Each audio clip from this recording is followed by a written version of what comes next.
لیکن حضرت وہ ویسے کرنی نہیں آ رہے. آقا کریم اپنے بٹن کھولتے ہیں اور کرن کی طرف، یمن کی طرف رخ کر کے لمبی سانسیں لیتے ہیں اور کہا میں رحمان کی خوشبو پا رہا ہوں. ایک دن صحابہ نے پوچھا بندہ نواز جس کے لیے تڑپتے ہو، جس کی ٹھنڈی ہوائیں آپ کو آ رہی ہیں، وہ آپ کا بڑا پیار کرنے والا ہے. کہا ہاں میرے سے بڑی محبت کرتا ہے.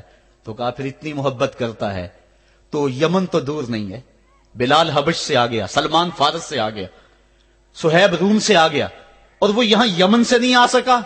فرمایا اس کی بوڑھی اور نابینا ماں ہے جس کی خدمت اس کو نہیں آنے دیتی. اللہ اکبر. اب حضرت اویس کرنی نہیں آئے لیکن خیر التابعین کہلائے. آئے نہیں لیکن حضور ان کی یاد میں تڑپ رہے ہیں.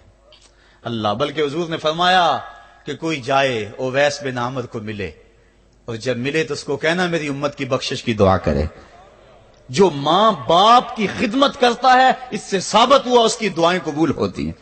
میں نے ایک روایت میں پڑھا ہے کہ جو آدمی روزانہ اپنے والدین کے لیے دعا کرے، والدین زندہ ہوں تب بھی، والدین فوت ہو گئے ہوں تب بھی، یہ عادت بنا لے، روزانہ ماں باپ کے لیے دعا کرے، ساری زندگی اس کے رزق میں بے برکتی نہیں آئے گی.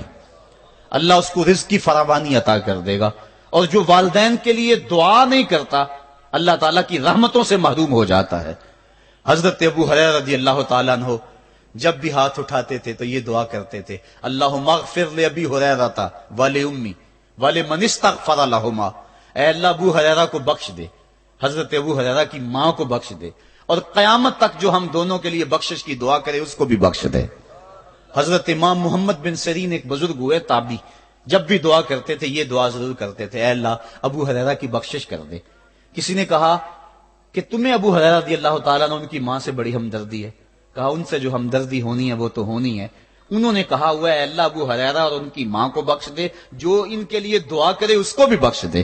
تو میں دعا کر کے اپنی بخشش پکی کر رہا ہوں. تو والدین کے لیے دعا کرنا اللہ کی رحمت کو دعوت دینا ہے. تو فرمایا کہ جاؤ اویس بن عامر کو جانا اور جا کے اس کو میری امت کے لیے دعا کا کہنا. حضرت سیدنا عمر فاروق حضرت علی المرتضیٰ گئے، جا کے ڈھونڈا، تلاش کیا، اویس بن عامر ملے، حضور کا سلام کہا، بس پھوٹ پھوٹ کے رونے لگے. کہا بتاؤ میرے رسول کے لبوں پہ میرا نام کیسے آیا تھا؟ حضور میرا جب تذکرہ کرتے تھے کیسے کرتے تھے؟ یہ درد دیکھا تو بولے کہ کیا آپ اتنی محبت رکھتے ہیں تو پھر ملنے کیوں نہیں آئے حضور کو؟ اتنا جو پیار رکھتے ہیں تو زیارت کرنے کیوں نہیں آئے؟ تو حضرت اویس کرنی نے بات کے رخ کو بدلا. کہا تم نے میرے رسول کو دیکھا؟ تم نے میرے رسول کی زیارت کی ہے؟ کہا ہاں ہم تو صبح و شام وہاں رہے ہیں. کہا پھر بتاؤ حضور کے یہ ابرو جڑے ہوئے تھے یا کھلے ہوئے تھے؟ اب دونوں حیران ہو گئے. کہا تم نے تو دیکھا، میں نے تو دیکھا نہیں، تم بتاؤ نا. پھر میں تو گیا نہیں، مجھے کہتے ہو گیا نہیں، تم بتاؤ حضور کے ابرو جڑے ہوئے تھے یا کھلے ہوئے تھے؟ حیران ہیں. کہا حضور آپ ہی بتلائیے. کہا کوئی دور سے دیکھتا تو جڑے ہوئے نظر آتے، قریب آ کے دیکھتا تو کھلے ہوئے نظر آتے. یہ وہ ہے جو ماں کی خدمت کرتا رہا اور حضور کے دربار میں حاضر نہیں ہو سکا، لیکن حاضری اس کی تھی، وہ جہاں بھی تھا وہ نبی کے قرب میں تھا. تو اس لیے ماں باپ کی خدمت اتنا بڑا وظیفہ ہے. حضرت بایزید بستامی کہتے ہیں میں نے حق معاف کروا لیا اپنی ماں سے کہ ماں تیرے حق ادا کروں یا اللہ کے حق ادا کروں؟ تو مجھے اپنے حق معاف کر دے، میں اللہ سے اپنے حق معاف کروا لیتا ہوں، اپنی اللہ کو راضی کر لیتا ہوں. جنگلوں میں گھومتے رہے، 12 سال بیت گئے. ایک دن دوبارہ آئے، بستام کی سمت سے گزرے، خیال آیا چلو ماں کو سلام کر جاؤں. تہجد کا وقت تھا، رات کا وقت تھا. دروازے پہ کھڑے رہ گئے کہ میری ماں سوئی ہوگی، میں نے کبھی کوئی خدمت نہیں کی ماں کی، تو اب اٹھا کے تکلیف کیوں دوں؟ ساری رات کھڑے رہے. جب تہجد کا وقت گزرا تو نالی سے پانی آیا، سمجھ گئے کہ میری ماں تہجد کے لیے اٹھی ہے. دروازے کے قریب ہو گئے تو ماں نے ہاتھ اٹھا لیے، کہ اللہ میرا بیٹا بایزید تیری طلب میں نکلا ہوا ہے، میں نے اسے اپنے حق معاف کر دیے، تو اس کو اپنا وصال عطا کر دے. حضرت بایزید دروازہ کھٹکھٹانے لگے اور ماں کے قدموں میں لپٹ گئے اور رو کے کہنے لگے جس رب کو میں جنگلوں میں تلاش کرتا ہوں وہ تو رب میری ماں کے پاس ہے. تو ماں کی دعاؤں میں اللہ کی رضا ہے. ماں راضی ہو جائے تو سمجھ لو خدا راضی ہے. اللہ تعالیٰ جل شانہ نے ارشاد فرمایا وَقَضَىٰ رَبُّكَ أَلَّا تَعْبُدُوا إِلَّا إِيَّاهُ، تیرے رب نے یہ طے کر دیا ہے کہ اس کے علاوہ کسی کی پوجا نہیں کرو گے. وبالوالدین احسانا، اور والدین کے ساتھ اس نے سلوک سے پیش آؤ گے. اما یبلغن عندک الکبر احدہما او کلاہما فلا تقل لہما اف ولا تنہرہما، اگر تیرے پاس دو یا دونوں میں سے ایک بڑھاپے کو پہنچ جائیں تو پھر ان کے سامنے تو نے اف بھی نہیں کہنی، اور نہ ان کو جھڑکنا ہے، اور ان سے نرم لہجے میں بات کرنی ہے. جب ماں باپ جوان ہو، بچوں کی ضروریات پوری کر رہے ہیں، ان کے تعلیمی اخراجات اور ان کے معاشی سارے معاملات درست کر رہے ہوں، تو اس وقت تو والدین کی بچے تعظیم کرتے ہی ہیں.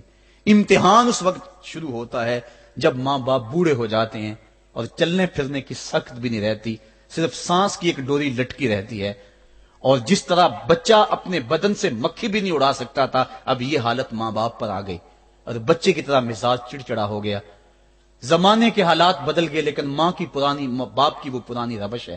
وہ اسی انداز میں اسی ڈگر میں بات کرتا ہے. یہ آزمائش کے دن ہیں، یہ امتحان کے دن ہے. اب دیکھنا ہے والدین کی اس وقت تعظیم کون کرتا ہے.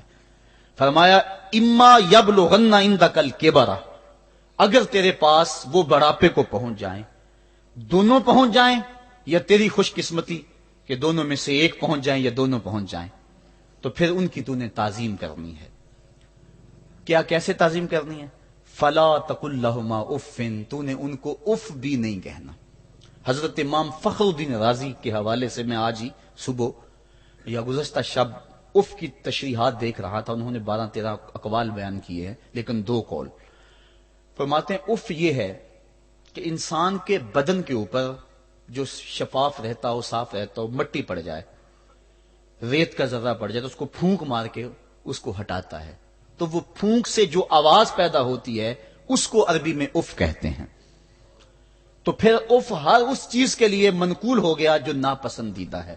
ایک تو قول یہ ہے کہ والدین کے سامنے اس احتیاط سے رہو. دوسری بات آپ فرماتے ہیں اف کا مفہوم یہ ہے کہ جب ماں باپ بوڑھے ہو جائیں تو بول و براز چارپائی پہ نکل جاتا ہے، اور انسان ان کو اٹھا کے ان کی خدمت کرتا ہے، صفائی کرتا ہے، کپڑے بدلتا ہے. انسان کی طبیعت میں جو فطری نفاست ہے اس کے تحت اس کو ماں باپ سے جو مکروہ اور ناپسندیدہ بو آتی ہے اس سے وہ بچنا چاہتا ہے. وہ نفرت ماں باپ سے نہیں ہوتی، وہ نفرت اس بدبو سے ہوتی ہے جو ماں باپ کے بدن سے یا چارپائی سے یا کپڑوں سے اٹھ رہی ہے. تو بندہ اپنے جو ہے وہ ناک پہ کپڑا رکھ لیتا ہے اس بدبو سے بچنے کے لیے. تو اف کے مفہوم کو بیان کرتے ہوئے حضرت امام رازی کہتے ہیں کہ انسان کو اس بات سے بھی روکا گیا ہے کہ تو اپنے ناک پہ کپڑا رکھ کے اگر ان کو صفائی کر رہا ہوگا تو ماں باپ کے نازک دل پہ کہیں یہ بوجھ نہ آ جائے کہ میرا بیٹا مجھ سے نفرت کر رہا ہے.